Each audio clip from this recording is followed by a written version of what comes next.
2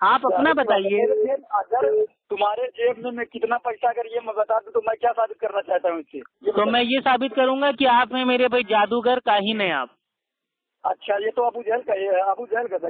ابو جہل نہیں میرے بھائی، جو میرے بھائی گدھے ہوتے ہیں ان کو بھی معلوم ہے آپ کی جیب میں کیا ہے. ارے بھائی جو میلے میں جو میرے بھائی جو وہ شو چلتا ہے ڈنکی شو، یعنی کہ گدھوں کا جو میرے بھائی شو ہوتا ہے، تو جو گدھا ہوتا ہے وہ بھی بتا دیتا ہے کس کی جیب میں پیسہ ہے. تو آپ میرے بھائی آپ ہو جائیں گے گدھے. تو معاذ اللہ رب العالمین حضور صلی اللہ علیہ وسلم گدھے ہیں؟ تو اللہ کے نبی کو علم غیب کہاں ہے؟ اللہ کے نبی کی بیوی کہہ رہی ہے ماں عائشہ رضی اللہ تعالیٰ عنہ، صحیح بخاری کی حدیث ہے اور حدیث کا نمبر ہے 4855، کہ جو شخص یہ کہتا ہے اللہ کے نبی کل کیا ہوگا جانتے تھے، غیب کی بات جانتے تھے، وہ جھوٹا ہے. تو میں بھی کہتا ہوں بریلوی جھوٹے ہیں. اب دیکھو نبی کی بیوی امت کی ماں جب وہ کہہ رہی ہے تو آپ کو ماننے میں کیا دقت ہے کہ بریلوی جھوٹے ہیں؟ اس حدیث کی طرح پڑھی تم نے بخاری 1307 میں تمہاری کی بات کر رہا ہوں. میرے بھائی 1307 کھولو نا میرے بھائی. ارے آپ بتائیے نا میرے بھائی، میں دیکھ کے نہیں بات کرتا ہوں، میں اپنے دماغ سے بات کرتا ہوں، جتنا مجھے یاد ہے میں اس کے حساب سے بات کر رہا ہوں. سورہ توبہ آیت نمبر 65 پڑھو. آپ جو بار بار کہہ رہے ہیں کھول کے پڑھو، یہ پڑھو وہ پڑھو، میں نے زندگی میں آج تک کبھی دیکھ کے بات ہی نہیں کی ہے. جو مجھے یاد ہوتا ہے میں اتنی بات کرتا ہوں بھیا، میں کبھی کوئی چیز دیکھ کے بات نہیں کرتا ہوں. اگر دیکھ کے بات کروں گا تو آپ لوگ کے سامنے میرے بھائی ایک دم بول ہی نہیں پاؤں گا. میں بنا دیکھ کے بات کرتا ہوں الحمدللہ، تبھی ٹھیک ہے. ارے وہی تو بول رہا ہوں، یہ جاہلوں کا عالم ہے. دیکھیے کہ ابو جہل کی بھی ہر چیز کو معجزہ ہی کہتا تھا. ابو جہل کے مقلد تو آپ ہیں. تو سنو وہ سنو، یہ لاتا تذرو کر کفر تم بادہ ایمان. ارے یہ سب میرے بھائی یہ سب جملے بازی آپ چھوڑیے. آپ بتائیے، آپ علم غیب ثابت کرنے آئے تھے نبی کا کہ نبی کے پیچھے اللہ کے نبی پیٹھ کے پیچھے بھی دیکھتے تھے، تو اس کا مطلب علم غیب ہے. تو اس کی دلیل آپ کو میرے بھائی کہاں کون سے میرے بھائی جاہل آدمی نے آپ کو بتا دی کہ پیٹھ کے پیچھے دیکھنا یہ علم غیب ہے؟ ارے میرے بھائی زمین کے اندر پیٹھ کے پیچھے ظاہر سی بات ہے. زمین کے اندر اللہ کے نبی نے کب دیکھا یہ بتائیے، اس کا حوالہ دیجیے. اور یہ بتاؤ، اچھا یہ بتاؤ تم دیکھتے ہو کہ نہیں دیکھتے ہو؟ بھائی ہم تو زمین کے اوپر دیکھتے ہیں، زمین کے اندر کیا ہے یہ ہم کو تھوڑی نہ پتا. تو زمین کے اندر والی چیز تمہارے لیے غائب ہوئی کہ نہیں ہوئی؟ ہاں تو زمین کے اندر والی ہوئی نا، لیکن یہ اللہ کے نبی نے اپنی آنکھوں سے دیکھ کے کب بتا دیا کہ یہ جو زمین ہے اس کے اندر خزانہ دفن ہے؟ اللہ کے نبی نے بتایا نا، پر وہ چیز تمہارے لیے تو غائب تھی نا. اللہ کے نبی نے کب بتایا یہ پوچھ رہا ہوں، زمین کے اندر کیا ہے یہ کب بتایا بھائی؟ ہاں ایک منٹ. اللہ کے نبی اپنے آنکھوں کے سامنے دیکھتے تھے اور اپنے سر کے پیچھے دیکھتے تھے، لیکن زمین کے اندر کیا ہے وہ دیکھ لیتے تھے. اس کی دلیل تو آپ کو دینا ہے نا. 2 منٹ وہی چالو کرو بس، فون چالو رہنے دو، میں وہ بتا رہا ہوں. ہاں ڈھونڈ لیجیے آرام سے، ہم رکے ہوئے ہیں بھائی، ہم بھی دیکھیں ذرا یہ بریلوی لوگ کے کتنے گندے عقائد ہیں. قرآن ہلو جو قرآن کی آیتوں کو تم نے جملے بازی کہا، اس کے بارے میں کیا حکم ہے؟ میں نے آیت پڑھی قرآن شریف کی، لاتا تذرو قد کفرتم بعد ایمانکم. ہاں تو اس کو جملے بازی کہیں گے نا آپ کی؟ کیوں؟ ارے قرآن شریف کی آیت ہے. ارے قرآن آپ میرے بھائی جب آپ قرآن آؤٹ آف کانٹیکسٹ کیوں پڑھ رہے ہیں میرے بھائی؟ یہ تو جملے بازی بنانے کے لیے آپ پڑھ رہے ہیں نا. آپ یہ دکھانا چاہتے ہیں کہ آپ کو عربی آتی ہے، تو یہ تو جملے بازی ہے آپ کی. ہلو آپ اپنے دعوے پہ قرآن کی آیت پڑھیے تو ہم سنیں گے نا. اب ایسے فرضی میرے بھائی پڑھنے لگیں گے تو تھوڑی نہ سنیں گے. دیکھو اب تم زیادہ بڑبڑاؤ نا، ویسے تو میرا فون مطلب یہ نہیں تھا تو میں نے چھیڑ دیا، تو تم نے یہ بتا رہا ہوں. تو منافق کیا دعویٰ کرتے تھے؟ یہ غیب نہ ہونے کا ہی دعویٰ کرتے تھے، جس پر یہ آیت آئی تھی لا تعتذروا قد کفرتم بعد ایمانکم. بہانہ مت بناؤ تاکہ کہ تم کافر ہو گئے ہو بعد ایمان لانے کے. ہاں تو اللہ تعالیٰ نے منافقوں کو کیا جواب دیا قرآن میں؟ سورہ الانعام آیت نمبر 50 کہ اے نبی آپ کہہ دیجئے کہ میں نہیں جانتا غیب کو. اللہ کے نبی غیب کو نہیں جانتے، اللہ نے میرے پہ جواب دے دیا. سورہ الانعام آیت نمبر 50. کیا سورہ الانعام آیت کا نمبر ہے 49 اور 50. آیت پڑھنا. ارے پھر وہی چیز یار، اعلیٰ حضرت کا ترجمہ تم کو بتا دیا، اس سے زیادہ بڑھ کے کیا کچھ؟ جاہل ہے تو. اعلیٰ حضرت کے ترجمے کو نہیں مانتے ہو؟ ارے میرے بھائی تو جاہل ہے تو بھائی کنز الایمان، ایمان کا خزانہ، اعلیٰ حضرت کا ترجمہ وہ آپ کو بتا رہا ہوں، تو آپ کے سمجھ میں نہیں آ رہا ہے؟